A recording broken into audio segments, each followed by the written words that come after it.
Of the three avot, of the three patriarchs, Yitzchak is the one who's the most difficult for us to really understand or to get a handle on. We look at the life of Avraham, there's a great deal of material.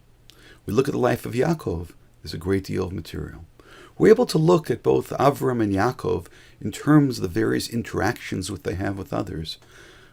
The stories, the lives, the difficult lives, but there's a lot of material. When it comes to Yitzchak, there's a lot less material, a lot less narrative, which would allow us to understand him. In this week's Parsha, a shift takes place. Sarah passes away. Avraham soon will as well. In the words of Rabbi Soloveitchik, both Avram and Sarah walk off the stage. And now a new set of a patriarch and a matriarch have taken their place, and that's Yitzchak and Rivka. But we look at Yitzchak's life in the small amount of information. I think we can learn a great deal.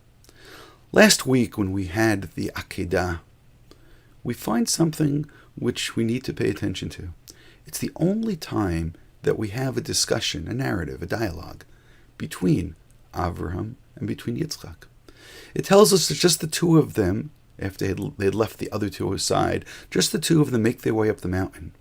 And the way the Torah describes it, Vayechu shnehem yachdav, and the two of them walk together. And then Yitzchak asks the most horrific question.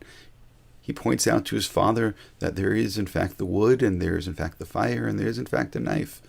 But where's the animal that would be slaughtered?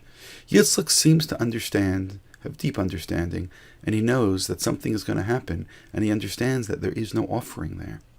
And he seems to intuit that he himself may be the offering.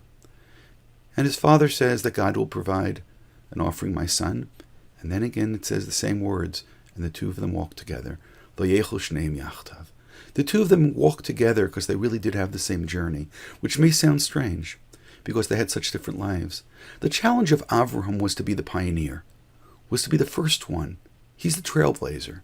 He's the one who takes the long trip, both geographically and theologically, spiritually. Yitzchak's challenge is very, very simple, and yet very, very difficult. His challenge is to walk together with his father, to do the same kinds of things. Right before the Akedah, we're told that Avraham had planted, and we're told he planted, and according to the commentaries, he would invite various people to come into his tent. The Rashbam says he planted a pardes, he planted an orchard, so we would have a place to pray by himself. Avraham's Beit Midrash. We look in this week's Parsha, we find something interesting. It says that Yitzchak went into the field to pray. So what the Rashbam may be trying to tell us is what Yitzchak does as he prays is exactly like his father. We find his father had dug wells and there was various intrigue with the locals. We find that Yitzchak goes and redigs those same wells. It may sound like a very practical thing. We need wells, we need water. There may be something which is much deeper. It may be that Yitzchak needs to do that which his father had done before him. His father prays in the field, he prays in the field. His father dug wells, he'll redig those wells.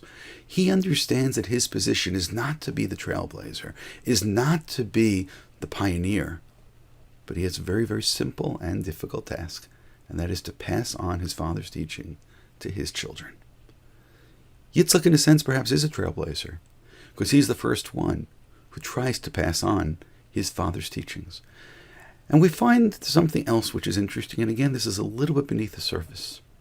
After dealing with the death and the burial of Sarah, we find that Avram now is occupied with trying to find a proper wife for his son, and he sends his servant, according to tradition, Eliezer, he sends him off to find somebody who would be a proper companion for his son.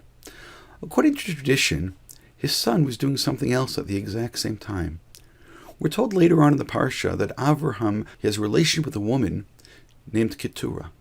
According to tradition, this Keturah was the same person, Hagar, who he had previously had a child with. According to tradition, it was Yitzchak who went to find Hagar in order to bring her back to his father, in order to find a companion for his father. We find in this simple level, the two of them, they were really together. It's very, very tender. Each one cared about the other, and each one went to try to look after the needs of the other.